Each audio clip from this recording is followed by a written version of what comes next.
तो आज हम डिस्कस करने जा रहे हैं centre of mass and collision का इलस्ट्रेशन नंबर 23 ऑनवर्ड्स। क्वेश्चन है particle of mass 1 kg is projected from a tower of height 375 metre. ये हम देख रहे हैं 375 मीटर टावर से प्रोजेक्ट किया है with the speed of 100 metre पर second at an angle 30 degree to horizontal. 30 degree पे फेंका गया है।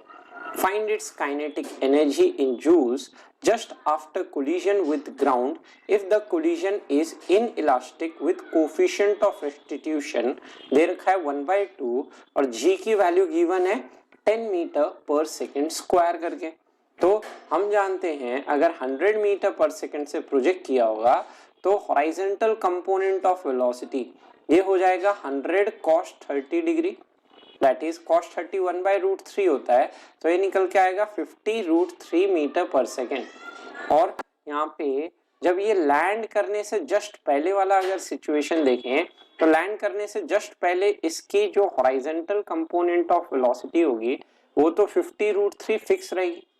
हॉरिजॉन्टल कंपोनेंट ऑफ वेलोसिटी हम जानते हैं चेंज नहीं होगी। और हम बोल सकते हैं कोलिजन से जस्ट पहले अगर हमें पता करना है इसकी वेलोसिटी कितनी होगी Vy, तो हम जानते हैं y component initial velocity of particle 100 sin 30 1/2 होता है तो 50 आ गई।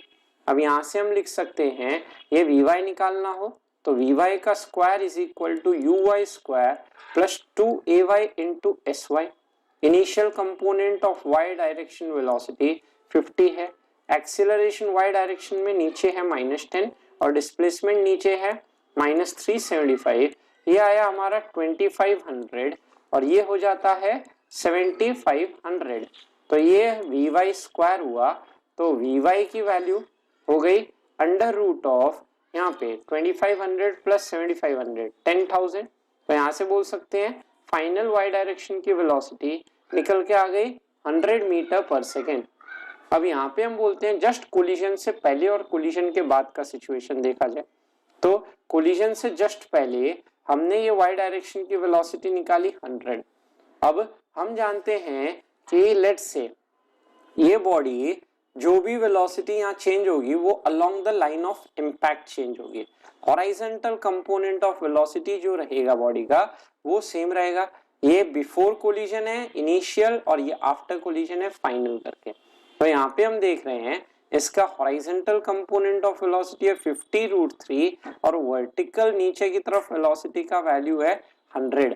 और ये जो लाइन है कॉमन नॉर्मल उसको कहा जाता है लाइन ऑफ इम्पैक्ट।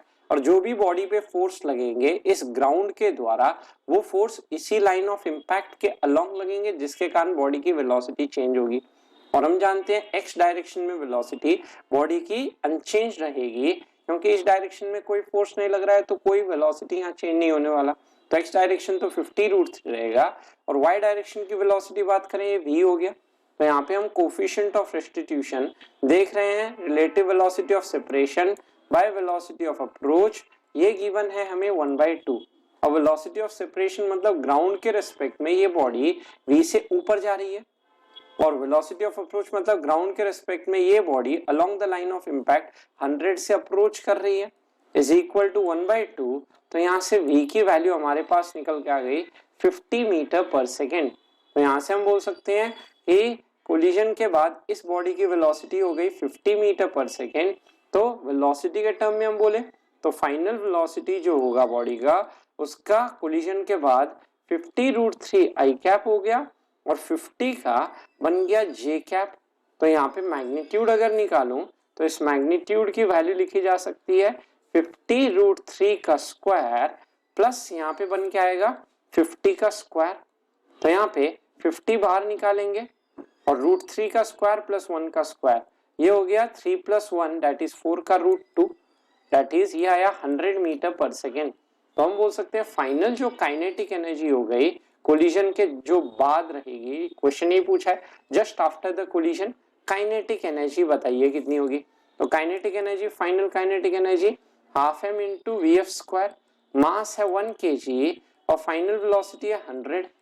तो ये होगा हमारा 100 इंटू 50 दैट इज 5000 जूल करके आ गया। तो यहाँ कह सकते हैं कोलिजन के बाद इस बॉडी की काइनेटिक एनर्जी 5000 जूल हो गई। तो ये 23 आई गेस समझ आया, यहाँ तक स्क्रीनशॉट लो।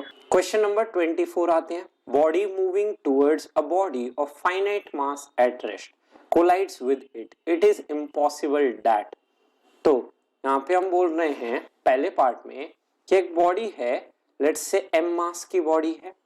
अब ये m मास की बॉडी सपोज मूव कर रही है एक दूसरे बॉडी की तरफ जिसका कोई एक फाइनाइट मास करके दिया हुआ है।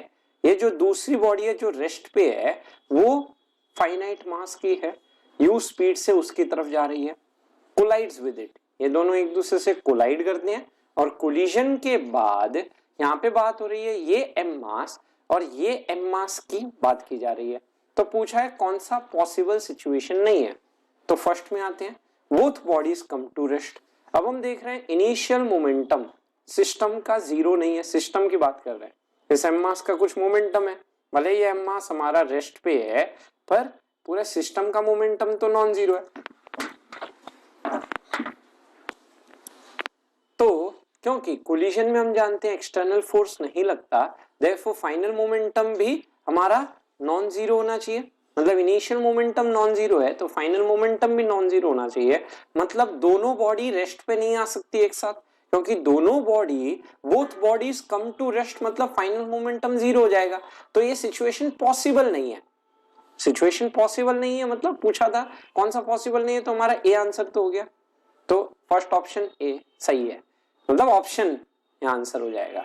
नेक्स्ट आते हैं सेकेंड ऑप्शन की बात करने। सेकेंड ऑप्शन में बोला है both bodies move after collision. ये हो सकता है कि ये एम मास भी मूव करे v1 स्पीड से और ये एम मास भी मूव करे v2 स्पीड से, तो दोनों बॉडीज मूव कर सकते हैं। तो ये सिचुएशन पॉसिबल है पर ये हमारा आंसर नहीं है। तो B is not let's say our answer because क्योंकि ये सिचुएशन पॉसिबल है, इम्पॉसिबल वाला नहीं है। नेक्स्ट आते हैं थर्ड केस के केस में बात करने। Moving body stops and the body at rest starts moving. तो ये पॉसिबल हो सकता है कि जो मूविंग बॉडी हो जाए वो रुक जाए और जो रेस्ट पे था बॉडी वो चलने लग जाए। ये सिचुएशन हो सकता है such that final momentum of system initial momentum of system के बराबर रहे। तो ये सिचुएशन पॉसिबल है कि m इंटू यू बराबर m इंटू v2 हो जाए। तो ये सिचुएशन पॉसिबल है, मतलब ये भी हमारा आंसर नहीं है। फिर आते हैं लास्ट में बात करने, stationary body remain stationary and the moving body rebounds. तो हमने पढ़ा था कि अगर एक वॉल की तरफ, ये वॉल है, इस वॉल की तरफ एक बॉल आती है लेट्स से m मास की u स्पीड से, वो इस बॉल कोलाइड करने के बाद ये बॉल रिबाउंड कर जाती है उसी स्पीड या जो भी स्पीड कम ना जो भी हो। तो हमने बोला था ये जो m मास है ये रेस्ट पे है, पर ये जो रिबाउंड वाला सिचुएशन तब होगा जब ये m मास जो हो ये इनफाइनाइट हो। जैसे वॉल से एक बॉल आई, वॉल से टकराई और टकराने के बाद वापस रिबाउंड की, तो वो तभी होता जब ये जिससे कोलाइड करे वो इनफाइनाइट मास वाला सिस्टम हो। तो यहाँ पे बोला है कि ये इनफाइनाइट मास तो है नहीं जिससे टकरा रही है, क्वेश्चन में गिवन था इनफाइनाइट मास है, मतलब ये रिबाउंड वाला सिचुएशन नहीं हो सकता, मतलब ये हमारा आंसर हो सकता है। तो हम बोल सकते हैं हमारा आंसर हो गया option number A and option number D. तो 24 का आंसर हो गया A and D. I guess समझ आया, यहाँ तक स्क्रीनशॉट लें। क्वेश्चन नंबर 25 आते हैं। A ball of mass 2 kg moving with a speed 5 metre पर second collides directly with another ball of mass 3 kg moving in the same direction with speed of 4 meter per second. Coefficient of restitution given at 2/3. Find the velocities after the collision. तो situation कुछ इस तरह से है, ये body रही, ये body आपकी गिवन है 2 kg की, मूव कर रही है 5 मीटर पर सेकेंड स्पीड से और कोलिजन हो रहा है इसका एक दूसरे बॉडी से। उस बॉडी का मास दिया हुआ है 3 kg और वो मूव कर रहा है 4 मीटर पर सेकेंड से। इन दोनों में कोलिजन होता है और कोलिजन के बाद बोला गया है कि इनका स्पीड बताना है हमें, दैट इज 2 kg मास का स्पीड कितना होगा और हमारा 3 kg मास का स्पीड कितना होगा। तो let's say 2 kg mass v1 speed से जा रहा है, 3 kg मास हमारा v2 स्पीड से जा रहा है, तो v1 v2 पता करना है और कोफिशिएंट ऑफ रेस्टिट्यूशन इस कोलिजन में गिवन है 2/3। तो यहाँ पे दो अननोन है v1 v2, दो इक्वेशन बनानी है। पहली इक्वेशन लीनियर मोमेंटम कंजर्वेशन से, that is initial momentum of the system is equal to final momentum of the system. Therefore system का इनिशियल मोमेंटम कोलिजन से जस्ट पहले देख सकते हैं 2 kg का मास +5 से जा रहा है, तो 2 इंटू +5। उसी तरह से ये 3 kg का मास 4 मीटर पर सेकेंड से जा रहा है, तो 3 इंटू 4 मीटर पर second is equal to final momentum. ये 2 kg का मास v1 स्पीड से जा रहा है और ये 3 kg का मास v2 स्पीड से जा रहा है, तो फाइनल मोमेंटम 2v1 + 3v2। इसे सिंप्लीफाई करें तो 2v1 + 3v2 is equal to 10 + 12 बन गया 22। ये इक्वेशन नंबर 1। अब दूसरा इक्वेशन कहां से आएगा, कोफिशिएंट ऑफ रेस्टिट्यूशन, जो हमें कहता है velocity of separation by velocity of approach. Separation होगा कोलिजन के बाद, लेट्स से, तो ये v2 है, ये v1 है, तो वेलोसिटी ऑफ सेपरेशन कहलाएगा v2 - v1, क्योंकि v2 v1 से बड़ा होगा। वेलोसिटी ऑफ अप्रोच की बात की जाए तो 3 kg को रोक दो, 3 kg को रोकने के लिए 4 पीछे लगाए, तो इस पे 4 पीछे लगाएंगे 2 पे, तो 5 - 4 1 हो गया, तो वेलोसिटी ऑफ अप्रोच 1 हुआ। यहाँ से v2 - v1 की वैल्यू 2/3 आई, तो यहाँ से v2 की वैल्यू हमारी निकल के आ गई 2/3 + v1। ये इक्वेशन नंबर हो गया 2। अब इन दो इक्वेशन को सिंप्लीफाई करते हैं, तो इन दो इक्वेशन को सिंप्लीफाई किया जाए फर्स्ट एंड सेकेंड, तो हम क्या करते हैं 2v1 + 3 टाइम v2 की वैल्यू सेकेंड इक्वेशन से रख दी जाए, 2/3 + v1 इज इक्वल टू 22, तो यहाँ पे बन गया 2v1 + 2 + 3v1 is equal to 22। तो यहां से हमारा आ गया 5v1 इज इक्वल टू 20, 22 - 2, तो यहां से v1 की वैल्यू तो निकल के आ गई 4 मीटर पर सेकेंड। मतलब कोलिजन के बाद ये मास 4 मीटर पर सेकेंड से प्लस आया, मतलब आगे ही जा रहा है। अब उसी तरह से हम ये v1 की वैल्यू यहाँ रख देते हैं, तो यहाँ से सेकेंड इक्वेशन में रखते हुए v2 + v1 और v1 निकाले थे 4, तो 2/3 + 4 ये हुआ 12 + 2 हमारा 14/3 मीटर पर सेकेंड, जो हो जाता है 3 4 जा 12.67 मीटर पर सेकेंड। तो हम बोल सकते हैं ये v2 हमारे पास आ गया 4.67 मीटर पर सेकेंड, मतलब कोलिजन के बाद सेकेंड बॉडी 4.67 मीटर पर सेकेंड से मूव करता है। तो ये 25 आई गेस समझ आया, यहाँ तक screenshot low. Question number 26, block of mass 5 kg moves from left to right with a velocity of 2 meter per second, collides with another block of mass 3 kg moving along the same line in the opposite direction with velocity 4 meter per second. अब पहला part है, if the collision is perfectly elastic, determine velocities of both the blocks after their collision. तो first situation देखते हैं, 5 kg का मास left से right जा रहा है with velocity 2 मीटर पर सेकेंड। तो ये रहा हमारा 5 kg मास लेफ्ट से राइट जा रहा है, यहाँ पे बोला गया है with velocity 2 मीटर पर सेकेंड, तो लेफ्ट से राइट प्लस एक्स एक्सिस में। Another block of mass 3 kg along the same line in opposite direction 4 metre पर सेकेंड से जा रहा है। दूसरा बॉडी है 3 kg मास का, वो जा रहा है अपोजिट डायरेक्शन, बोला गया है विद वेलोसिटी 4 मीटर पर सेकेंड। बोला गया कोलिजन के बाद इन दोनों की वेलोसिटी बताई जाए अगर परफेक्टली इलास्टिक कोलिजन हो रहा है, दैट इज ये 5 kg बॉडी की और उसी तरह से ये 3 kg बॉडी की वेलोसिटी हमें फाइंड आउट करनी है आफ्टर द कोलिजन। तो v1 v2, तो फर्स्ट पार्ट पे बात करते हैं। पहला equation momentum conservation, linear momentum conserve करते हुए, तो initial momentum 5 × +2 plus final momentum 3 × पीछे आ रहा है इसलिए -4 is equal to final momentum 5 × v1 और 3 × v2। हमने v1 v2 दोनों आगे मान लिया, उससे कोई फर्क नहीं पड़ता है, तो 10 - 12 -2 हो गया is equal to 5v1 plus बन गया 3v2। ये तो पहला इक्वेशन आया, दो अननोन है, दो इक्वेशन आएगी। दूसरी इक्वेशन बात करें, दूसरी equation coefficient of restitution, perfectly elastic बोला है तो कोफिशिएंट ऑफ रेस्टिट्यूशन 1 हो गया, which is defined as velocity of separation by velocity of approach. तो सेपरेशन वेलोसिटी कहलाएगी v2 v1 से बड़ा होगा, तो यहाँ पे सेपरेशन वाली वेलोसिटी हो गई v2 - v1 divided by approach वाली वेलोसिटी बात करें तो इसे 4 से आगे ले गए, तो इस पे 4 आगे लगाएंगे, तो 4 + 2 हो गया 6। तो यहाँ पे हमारे पास आ गया v2 - v1 की वैल्यू इज इक्वल टू +6। अब यहाँ पे 5v1 दिख रहा है तो 5 से मल्टीप्लाई कर दूं तो 5v2 minus 5v1 is equal to 30। ये इक्वेशन नंबर 2 हो गई।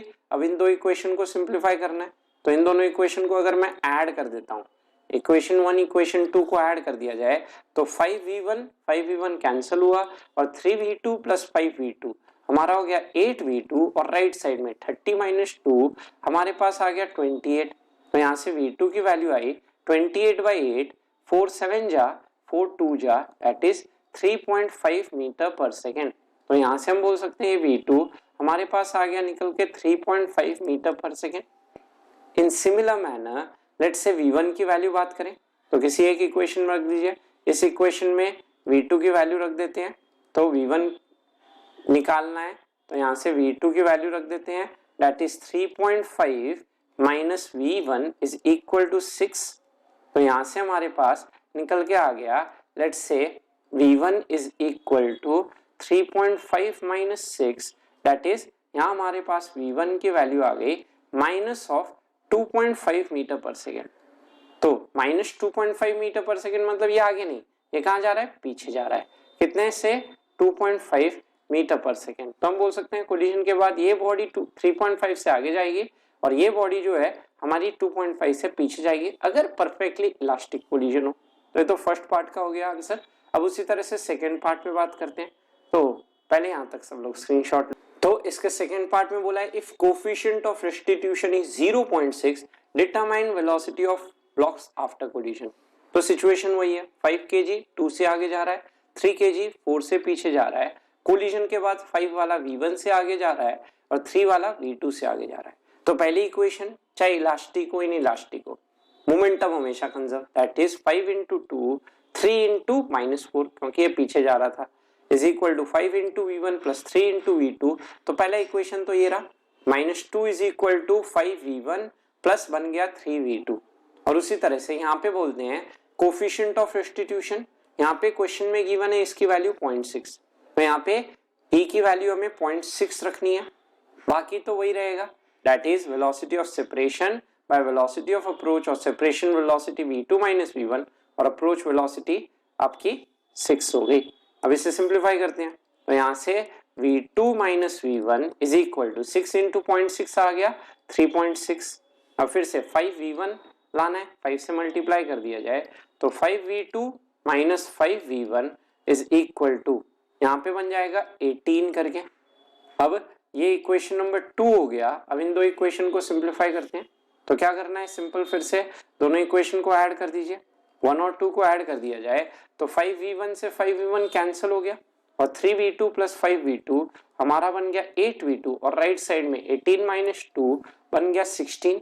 तो यहाँ से v2 की वैल्यू हमारी आ गई 2 मीटर पर सेकेंड, मतलब ये जो है v2 ये प्लस 2 मीटर पर सेकेंड से आगे मूव करेगा और इस v2 की वैल्यू यहाँ रख दिया जाए तो यहाँ से हमारे पास v1 आ जाएगा तो 2 माइनस v1 इक्वल टू 3.6। यहाँ से v1 आया 2 माइनस 3.6 इज माइनस 1.6 मीटर पर सेकेंड। माइनस 1.6 मीटर पर सेकेंड मतलब ये पीछे की तरफ मूव करेगा विद वेलोसिटी कहा जा सकता है 1.6 मीटर पर सेकेंड। तो ये 26 आई गेस समझ आया, यहाँ तक स्क्रीनशॉट लो। तो अब डिस्कस करने जा रहे हैं बिगिनर्स बॉक्स 3 क्वेश्चन नंबर 1। लिखा है body of mass 2 kg makes an elastic collision with another body at rest and continues to move in the original direction with 1/4 of its original speed. Find the mass of the second body. Situation है एक 2 kg की body elastic collision करती है दूसरे body से जो rest पे है। तो ये 2 kg की बॉडी रही, सपोज ये हमारी 2 kg की बॉडी इलास्टिक कोलिजन कर रही है एक दूसरे बॉडी से जो रेस्ट पे है and continues to move in the original direction with 1/4 of its original speed. तो ये बॉडी तो रेस्ट पे है मास की इस बॉडी और ये u स्पीड से जा रही थी। कोलिजन के बाद बोला गया है कि ये 2 kg की बॉडी जो है वो अपने ओरिजिनल स्पीड के 1/4 स्पीड से जा रही है। तो यहाँ पे बोला है find the mass of the second body. तो यहाँ पे लेट्स से इसका कोलिजन का लेट्स से हम बोल रहे हैं आफ्टर कोलिजन इसकी वेलोसिटी v1 हो गई और ये इनिशियल वेलोसिटी 0 दे रखी थी, रेस्ट पे दिया हुआ है दूसरा बॉडी। तो इस m मास की वैल्यू हमें बोला गया है पता करिए। तो इलास्टिक कोलिजन है तो एक इक्वेशन हमारी मोमेंटम कंजर्वेशन, एक इक्वेशन हमारी कोफिशिएंट ऑफ रेस्टिट्यूशन। तो मोमेंटम कंजर्वेशन से लिख सकते हैं initial momentum of the system equal to final momentum, that is m into V 2 into U, और यहाँ पे final momentum m into zero that is zero is equal to, यहाँ पे लिख सकते हैं 2 इंटू यू बाई 4, और दूसरा इक्वेशन यहाँ से आ जाएगा m इंटू वी वन। तो यहाँ दो अननोन है देखा जाए तो m और v1 और u के टर्म में हमें पता करना है। तो यहाँ से हमारा आ गया 2u minus let's say u by 2, 2u by 4 u by 2 हो गया is m into V one.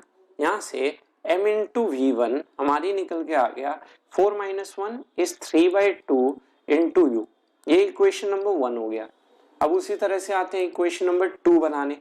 Elastic collision है तो कोफिशिएंट ऑफ रेस्टिट्यूशन से हम लिख सकते हैं E is equal to 1 हो जाएगा, which is equal to velocity of separation, that is v1 minus u by 4 is equal to velocity of approach u हो गया।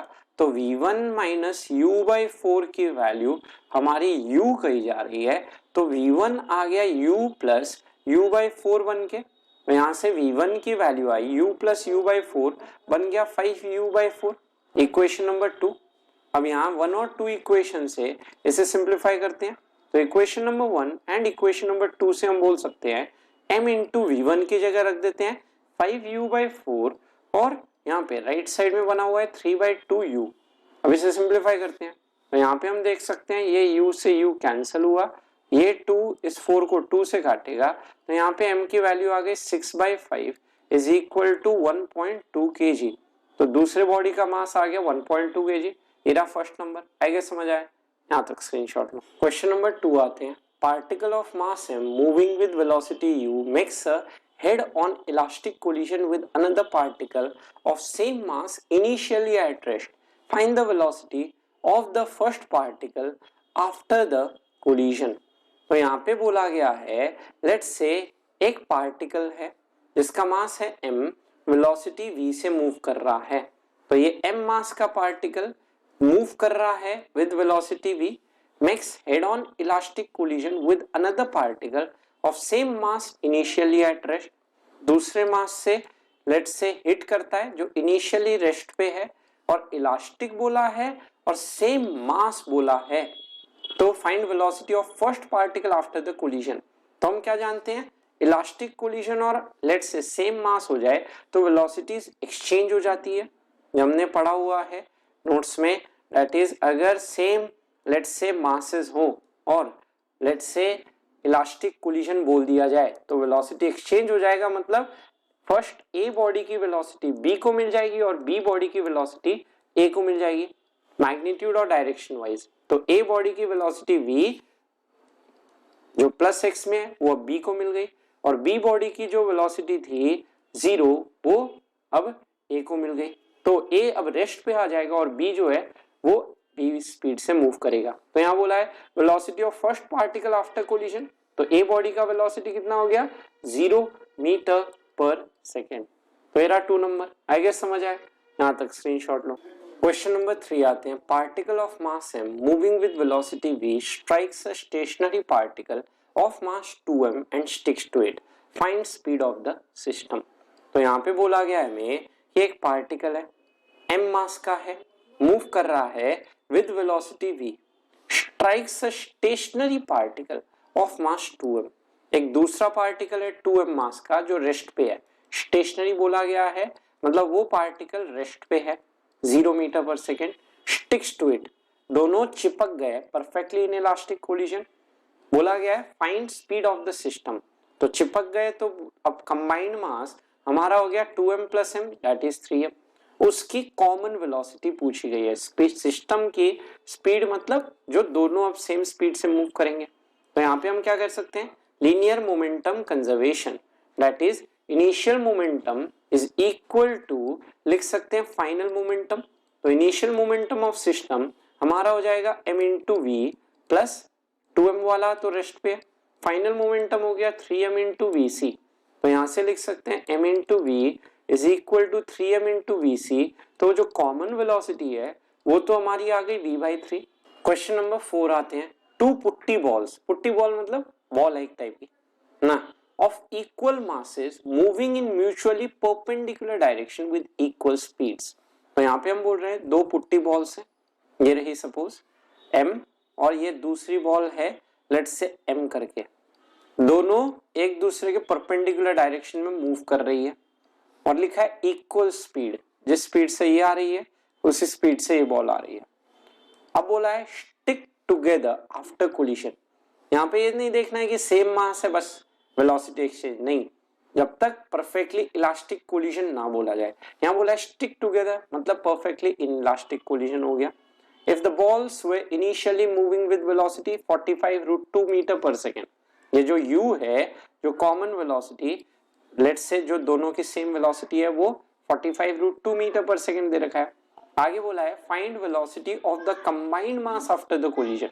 तो यहाँ पे हम बोल रहे हैं कोलिजन हुआ और कोलिजन होने के बाद ये दोनों मास स्टिक टुगेदर करके अब एक कॉमन वेलोसिटी से मूव करेंगे। तो वो कॉमन वेलोसिटी बात हो रही है, वो वेलोसिटी बताइए। तो हम बोल सकते हैं क्योंकि मोमेंटम x और y में है तो फाइनल मोमेंटम भी x में और y में ही रहेगा। तो हम यहाँ पे क्या करते हैं, मोमेंटम कंजर्व करते हैं सिस्टम का। तो x डायरेक्शन के along initial momentum is equal to final momentum करते हैं। तो initial momentum of the system is equal to final momentum of the system किया जाए तो यहां से हम लिख सकते हैं Pi is equal to Pf। तो इनिशियल मोमेंटम x एक्सिस के अलोंग इस बॉडी A का मोमेंटम x एक्सिस के अलोंग mu और x एक्सिस के अलोंग B बॉडी का मोमेंटम 0। उसी तरह से इस 2m मास का मोमेंटम x एक्सिस के अलोंग 2m इंटू vx। तो यहाँ से vx की वैल्यू आ गई हमारे पास u/2, तो vx की वैल्यू हमारे पास हो गई u/2। उसी तरह से आते हैं अलोंग द y एक्सिस बात करने। तो y एक्सिस के अलोंग हम बोल सकते हैं लेट्स से इस b बॉडी का मोमेंटम होगा mu करके। तो initial momentum equal to final momentum किया जाए तो a बॉडी का y डायरेक्शन में कोई मोमेंटम नहीं, b बॉडी का y डायरेक्शन मोमेंटम mu और फाइनल मोमेंटम बात की जाए तो इस 2m बॉडी का y डायरेक्शन में बन गया 2m इंटू vy। तो यहाँ से vy की वैल्यू हमारे पास निकल के आ गई u/2। तो हम बोल सकते हैं इस कोलिजन के बाद जो वेलोसिटी होगी उसका vx i कैप और vy का j कैप रहेगा और vy की वैल्यू हमने निकाली है u/2। तो यहाँ से हम लिख सकते हैं फाइनल वेलोसिटी जो रहेगी वेक्टर फॉर्म में वो हो गई u/2 का i कैप और y डायरेक्शन कंपोनेंट भी है u/2 j कैप। तो हम बोल सकते हैं u/2 आया कॉमन, ब्रैकेट में पड़ा हुआ i cap plus j cap. u की वैल्यू हमारे पास 45√2 रख दीजिए। तो 45√2 divided by 2 into i cap plus j cap, ये तो हो गई वेलोसिटी। मैग्नीट्यूड बोलता तो रिजल्टेंट दोनों के बीच में आता और होता हमारा √2 into v, let's say vx या vy कह दो। तो यहाँ पे हम बोल सकते हैं कि अगर ये vx और vy यहाँ पे बराबर है तो √2 vx हो जाएगा, या फिर हम सिंपल मैग्नीट्यूड बात करें तो ये हमारे पास हो जाएगा √1² प्लस 1² √2 और यहाँ बना हुआ है 45√2/2। दैट इज हम बोल सकते हैं कोलिजन के बाद ये वेलोसिटी हो गई 45 मीटर पर सेकेंड। तो कोलिजन के बाद मैग्नीट्यूड बोले तो 45 मीटर पर सेकेंड और डायरेक्शन बोले क्योंकि vx vy बराबर है तो along the angle bisector 45 degree हो जाएगा। वेक्टर फॉर्म में भी लिख दिया, मैग्नीट्यूड और डायरेक्शन की बात कर ली गई, that is plus x axis से 45 डिग्री बनाते हुए। तो ये 4 नंबर आई गेस समझ आए यहाँ तक स्क्रीनशॉट।